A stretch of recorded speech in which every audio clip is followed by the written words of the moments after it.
Gente, vamos falar de carro agora, carro popular, né? É um assunto que a gente está falando, né? A gente está falando faz tempo, a gente está 3 semanas no ar, não, nem 3 semanas.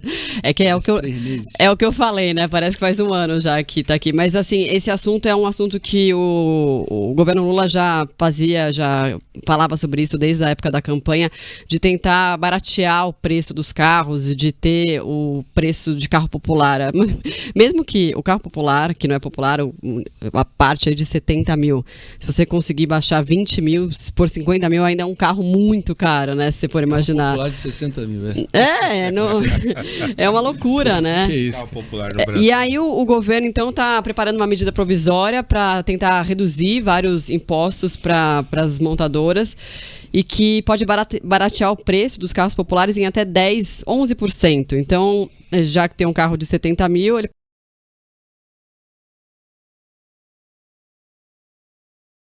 pra dizer a verdade, né? E aí o carro vai vir pelado, sem nada, né? Lembra? E eu tava até vendo uma reportagem falando que antigamente os carros vinham sem retrovisor, alguns carros, né? No preço mais baixo e tal. Então é isso, o carro vai vir pelado, sem volante, sem roda. E é um carro que custa 60 mil reais, né? Então, assim, é muita grana. Mas diga aí, Marinho, o que você ia falar? Quer começar, Paulo? Sim, né? Ele dá risada já. Isso, né? Não, assim, eu tenho um conflito com esse papo de carro, assim, porque eu acho que tem muito carro na rua, o trânsito é um horror, né? Quem mora em São Paulo... Por um triz que eu chego bem atrasado aqui.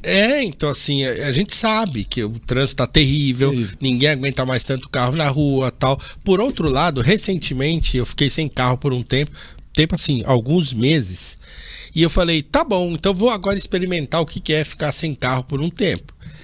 Chegou uma hora que eu já tava desesperado, porque não também... aguenta.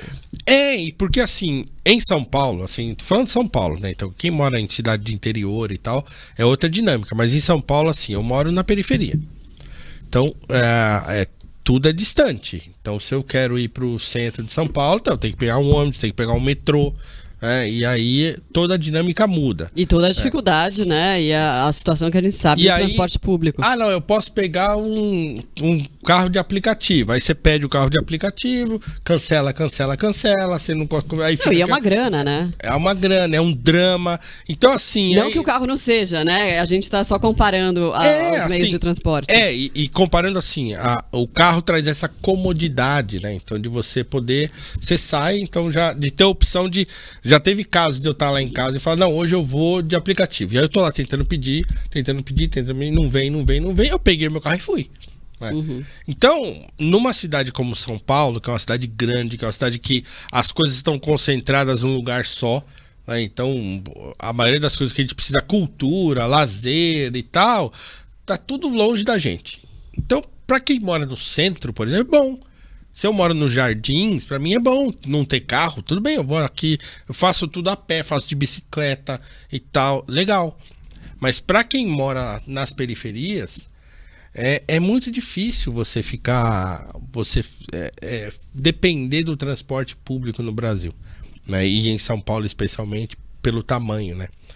Então, a necessidade é maior, mas a grana ainda é muito absurda, né? Quem que tem condição disso, gente? E nem né? Assim, a questão é que popularizar ou diminuir 10% no valor de um carro popular não vai mudar nada. Reduzir em 10,6%, se não me engano, o IPI, né? Para tentar promover o crescimento da frota como um todo. Eu vi alguns críticos já alegando que talvez seja um aceno para as montadoras. Mais recentemente a gente viu o caso da Ford, né? Deixando ao Deus dará aí 3 cidades aí que dependiam muito da fábrica da Ford, no caso Camaçari na Bahia, Taubaté no interior de São Paulo, Horizonte no Ceará e mais recentemente agora em março, né? Marcela, Paulo, 4 montadoras confirmaram que vão adotar pausas nas suas produções aqui no Brasil. Óbvio que eles estão alegando muito pelo aumento da taxa de juros, que obviamente influi na capacidade de produção deles, né? Estamos falando da General Motors, Hyundai, Volkswagen e a Stellantis, que engloba marcas relevantes do país como a Fiat, Peugeot e a Citroën, né?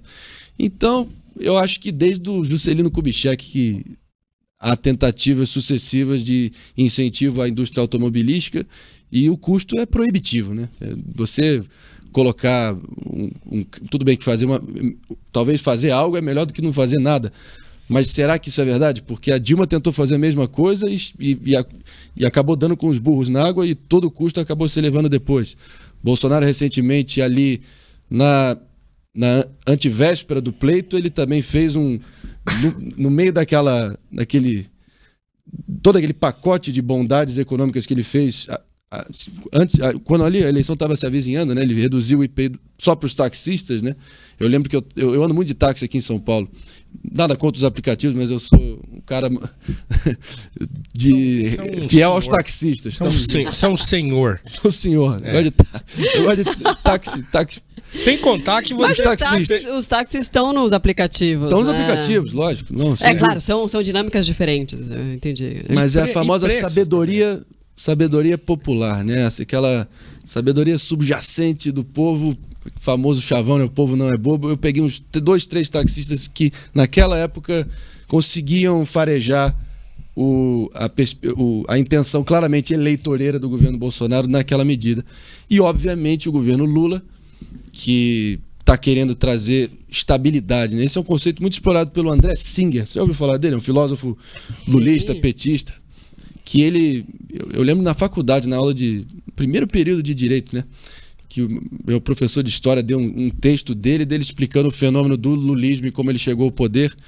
E o Lula falava muito que tem que ter a prudência de uma dona de casa, ao mesmo tempo que ele quer estabilizar. Essa é a palavra-chave, né? Dá ao que ele usava o termo de subproletariado, né? Que talvez as camadas mais populares dá um senso de estabilidade. E talvez esse seja o Lula, numa situação, uma conjuntura completamente diferente, tentando artificialmente dar aquela sensação de estabilidade, de bem-estar maior. Isso, ao mesmo tempo, tendo que brigar com facções importantes do governo dele. Ambientalistas estão vendo essa medida como uma forma de incentivar o consumo de combustíveis fósseis, né? Por tabela. Mas faz parte do governo Lula. E a gente... Fala, desculpa. Não, sem dúvida. Você vê, os urbanistas criticam esse foco em transporte individual. Mas, de qualquer forma, eles, como o Ciro Gomes bem disse, né? Antes dele... Ele estava alertando, talvez, fazendo uma projeção de como seria a dinâmica do governo Lula uma vez que ele fosse eleito, né? Ele, em linhas gerais, essa frase é maravilhosa, ele disse que o Lula ia botar o terno dele, ia começar a viajar meio mundo para fazer turismo lá e os piqueniques dele lá com as autoridades mundo afora, ia deixar essas pautas identitárias ali para petezada mais ranheta, mais fanatizada, para ficar ali na brinquedoteca deles. Então essa pauta que sem dúvida alguma é importante, não estou desmerecendo, mas porra, mas, Marinho, o que vai falar mais alto pro cálculo político dele? A grande massa, esse subproletariado do André Singer, ou porra, meia dúzia de acadêmicos ambientalistas que podem ser barulhentos, mas são minoria? Mas eu só vejo uma explicação, Marinho. É um aceno às montadoras. Assim. Lógico. Isso não vai mudar nada na vida do cara que tá lá. Assim, ninguém vai lá comprar um carro de 60 mil. As pessoas não têm dinheiro. O cara que vai comprar o carro de 60, ele tem que ter condição também de comprar o de 70. Ele vai, não que ele tem que, mas ele teria também. Claro, então, assim, não muda muito, né? Muda muito. Nossa, 10 mil, agora eu tenho dinheiro. Não é essa. Se a gente voltar para a origem da atuação do Lula lá no ABC, né? Enquanto ele ainda... Enfim, toda aquela onda de greves que ele se projetou enquanto uma figura política relevante no cenário nacional, pelo que, obviamente eu não estava lá para saber, mas o que eu li, me informei, é que, pelo visto, aquelas greves eram combinadas com várias montadoras italianas, alemãs, americanas, então sempre teve ali, talvez seja um resquício desse perfil do Lula sindicalista falando mais alto e querendo estar ali porque ele quer fomentar, ajudando. Né? Ele quer fomentar mas não a compra exatamente do automóvel, porque é o que você falou, Marcelo. Então, assim, o jeito que compra um carro popular, ele compra em 50 meses. Então, se vai custar 60, se vai custar 75, exato, dá no mesmo. Porque o tanto de juros que ele vai pagar nesse troço, ele vai pagar 2 carros no fim e não faz muita diferença, absurdo, entendeu? Né? Então, assim, mas pode ser que para as montadoras seja um incentivo para produzir, para empregar. Mas quem é que vai comprar? Tal.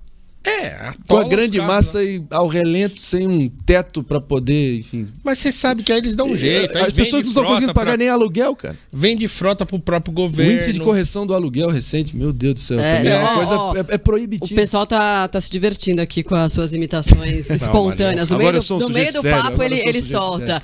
Agora, qual que é a sua melhor imitação? Porra, depende. Não, assim, a do Bolsonaro é boa, né? Bolsonaro e Ciro, né? Acho que são as duas que eu mais são mais certeiras. E do Lula, você faz?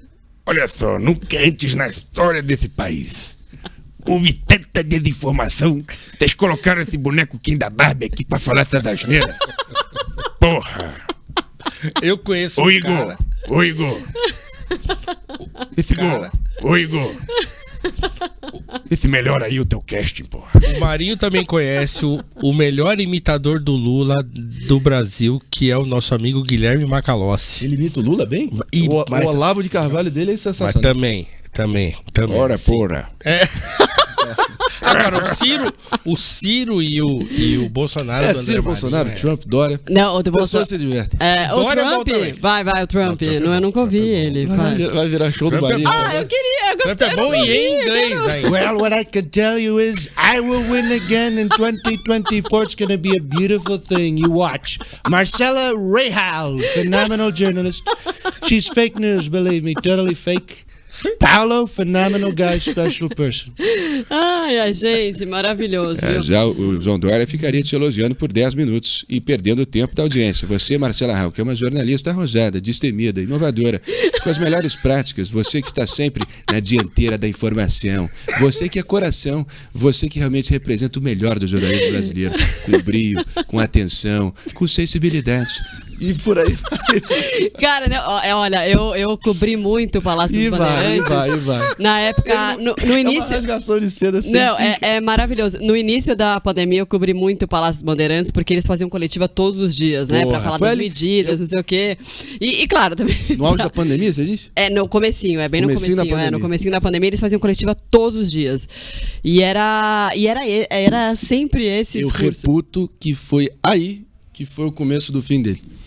Óbvio que sempre, enfim, o João Dória não é pauta agora, coitado, tá fora da vida pública, mas ele ter sido ali o portador das más notícias sempre, aquele tom fúnebre, vida, ciência, aquela coisa também vazia. E não sei, acho que ali ele também reforçando aquele contraste com o Bolsonaro, foi a pá de cal. Aquela briga talvez não tenha sido positiva, né, pra ele. Apesar do inegável mérito do governo de São Paulo em financiar a primeira vacina disponível em solo brasileiro, mas... A política é razão e emoção, muitas vezes mais emoção do que razão. E isso não se converteu para ele, esse feito tão importante. Para mim é o maior case de não conversão de realizações em prestígio eleitoral. Pelo contrário, né? Mas porque, de novo, a política não é só isso. Se fosse só isso, a gente seria governado por governos tecnocratas a vida inteira, né? E no caso dele, então, esquece.